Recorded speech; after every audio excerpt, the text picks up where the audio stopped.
We will go home over mountains. We will go home. We will go home. We will go home over mountains. We will go home. We will go home over mountains. We will go home. We will go home. We will go home over mountains. We will go home. Oh, we will go home. And stories lead us home.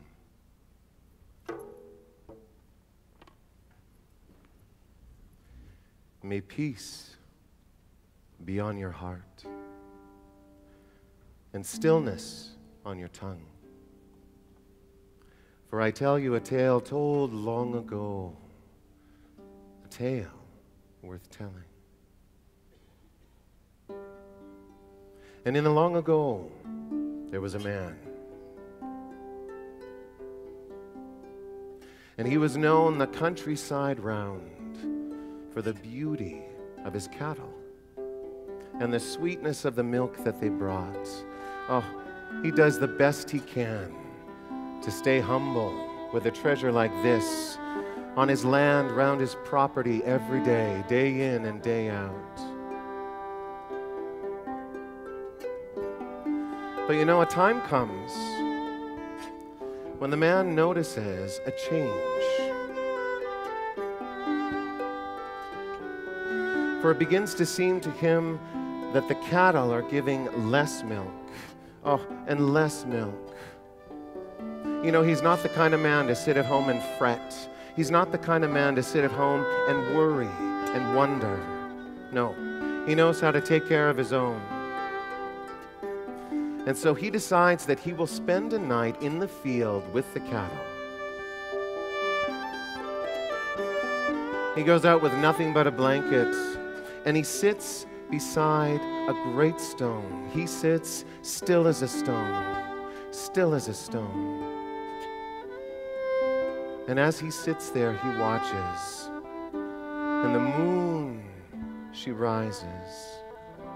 The moon, she travels. Oh, the moon, she sets. And as he looks above, his eyes, they are filled with an unceasing dance of wonder.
Well,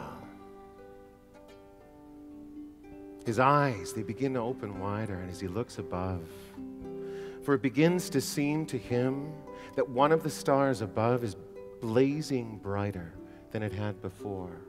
And he watches his eyes growing wider and wider in wonder, for it's not his imagination. No, the star is blazing. Soon it is blazing right over his field, right over those beautiful cattle. And as he watches, to his great amazement, the light of the stars, it begins to weave itself into a set of silver stairs.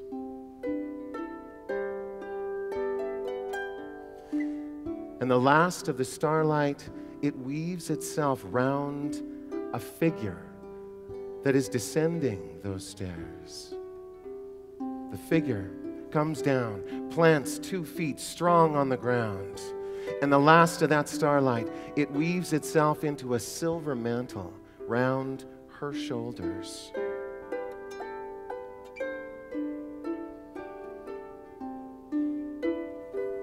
He cannot believe it, for there in front of him is the most beautiful woman he has ever seen.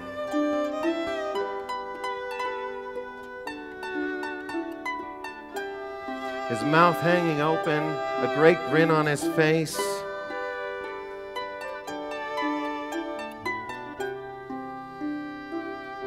Well, gradually, he begins to be able to pay attention to the world around him again. He can hear again. Something stronger, louder than the rhythm of his own heart. He can hear the cattle sounding. And you know, they're not sounding in fear. No, they're familiar with this. They've seen this before. And it all comes clear to him in a moment. And he looks at her and he says, "It's you. You are the one who's been coming and taking the milk." She laughs out loud.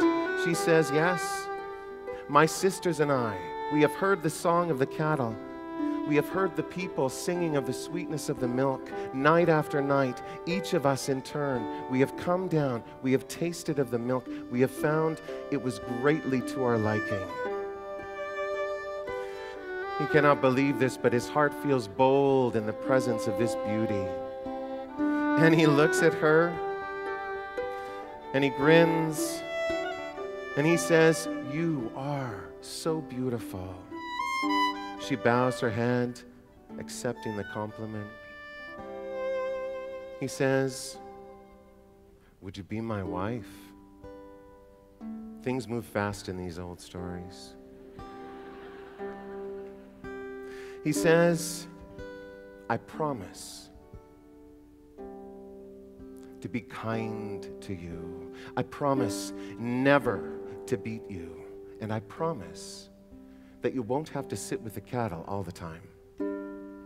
With a proposal like this, how could she say no? She looks at him and she smiles in return. She says, "You please me. I will be your wife. But it will take one more promise." And she moves aside that silver mantle, and she brings forth a small, softly shining basket.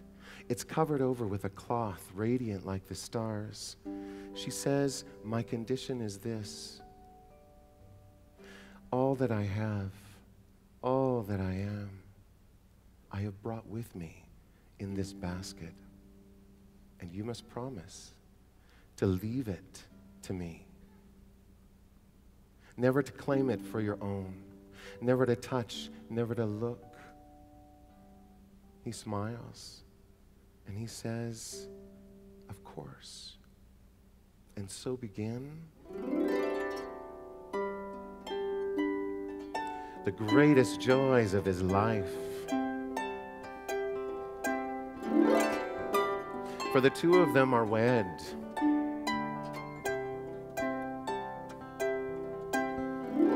And oh, the loving is so sweet. The laughter fills their home.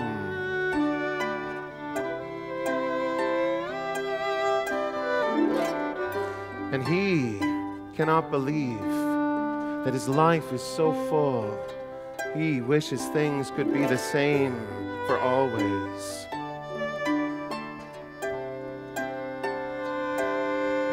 Nine months pass with this great joy. And there comes a day where he finds himself alone in the small cottage. So his wife is down with the cattle, and his eyes, they range round their home. And he begins to think over the bounty in his life. Beautiful home, the beautiful cattle, his beautiful wife.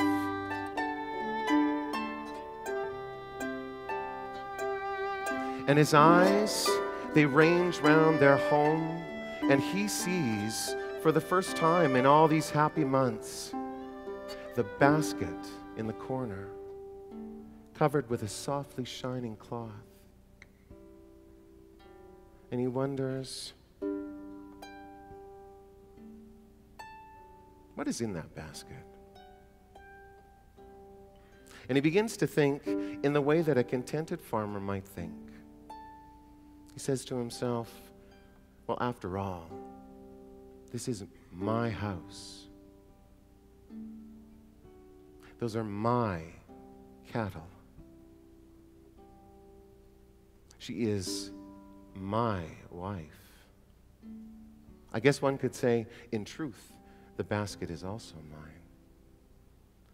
And before he can really see where this is going to lead him, this thought is leading his feet across the floor. And before he really thinks too much about it, he's kneeling down, he's lifting up that basket, and the cloth, it falls crumpled to the floor, and he looks inside, and for a moment, he's silent. And then he bursts out laughing. And the laughter, it grows wilder and stronger. Soon, the laughter, it's got his feet moving. His feet, they're moving him round and round and round their cottage. The laughter, it leads him to a wild dance as he says to himself, there's nothing in the basket. Nothing in the basket. Absolutely nothing in the basket.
Down in the field, his wife, she can hear this commotion coming from the house. And she wonders to herself, what on earth is he doing up there? And her own curiosity pulls her feet up towards the house.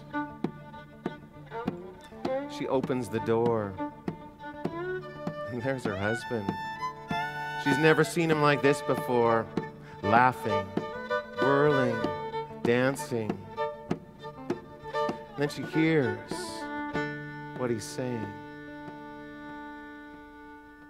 and her eyes, they range round their home. And she sees the basket with the cloth rumpled on the floor. And oh, she stands still as a stone. Still as a stone.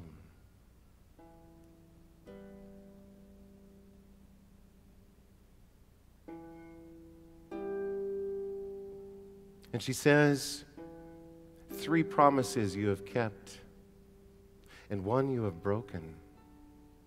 You have looked within the basket. And he laughs and he says, there's nothing in the basket. She stands still as a stone, still as a stone. She says, I have to go now.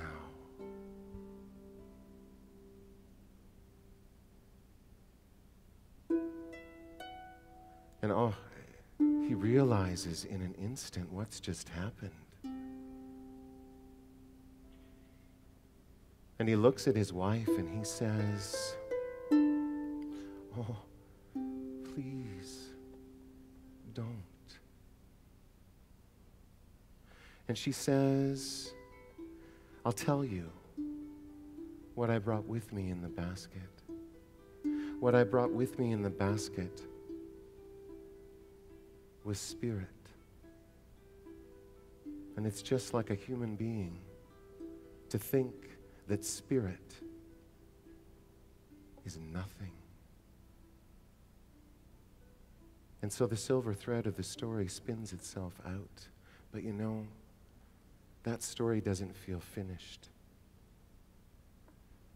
Perhaps it's up to us to find the way to finish the story properly by holding strong with the people beside us what they hold sacred.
Thank you.